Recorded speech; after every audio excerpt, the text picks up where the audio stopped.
দফা 1, দাবি 1, শেখ হাসিনার পদত্যাগ। Take back Bangladesh. We don't want a military.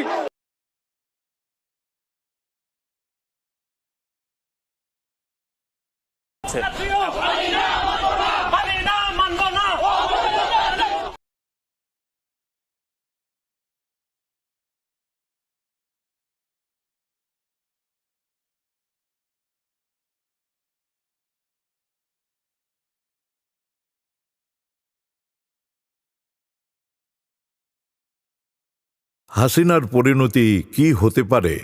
রাজনৈতিক বিশ্লেষকগণ এই প্রশ্নে দ্বিধাগ্রস্ত।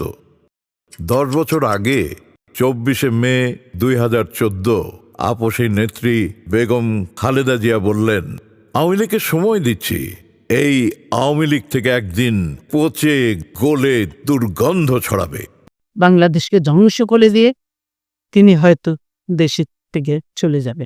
বেগম জিয়ার কথাই ঠিক হলো। ছাত্র জনতার স্বতঃস্ফূর্ত অংশগ্রহণে গড়া গণ আন্দোলনে ফ্যাসিস্ট শেখ হাসিনা পালিয়ে গেল। বিস্মিত চোখে সারা বিশ্ব দেখল সংক্ষুব্ধ মানুষের রক্তের বন্যায় পতিত ফ্যাসিস্ট কি করে পালায়।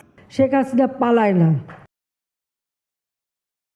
পালিয়ে গিয়ে প্রমাণ করল আওয়ামী লীগের রাজনীতি মিথ্যার উপরে প্রতিষ্ঠিত। তারা যা বলে তা করে না। পালালো কিন্তু কেন? আওয়ামী লীগ বরাবরই মধ্যযুগীয় ধ্যান ধারণার বর্বর সংগঠন। সরকারে কিংবা বিরোধী দলে যেখানেই থাকুক, লক্ষ্য একটাই, মানুষ হত্যা করে ক্ষমতায় যাওয়া বা ক্ষমতা দীর্ঘায়িত করা।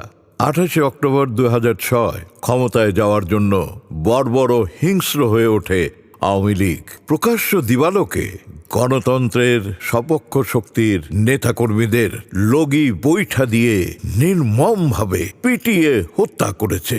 শুধু কি তাই, লাশের উপরে নৃত্য করে উল্লাস করে, যা সভ্য দুনিয়ায় অকল্পনীয়। 11ই জানুয়ারি 2007 বঙ্গভবনে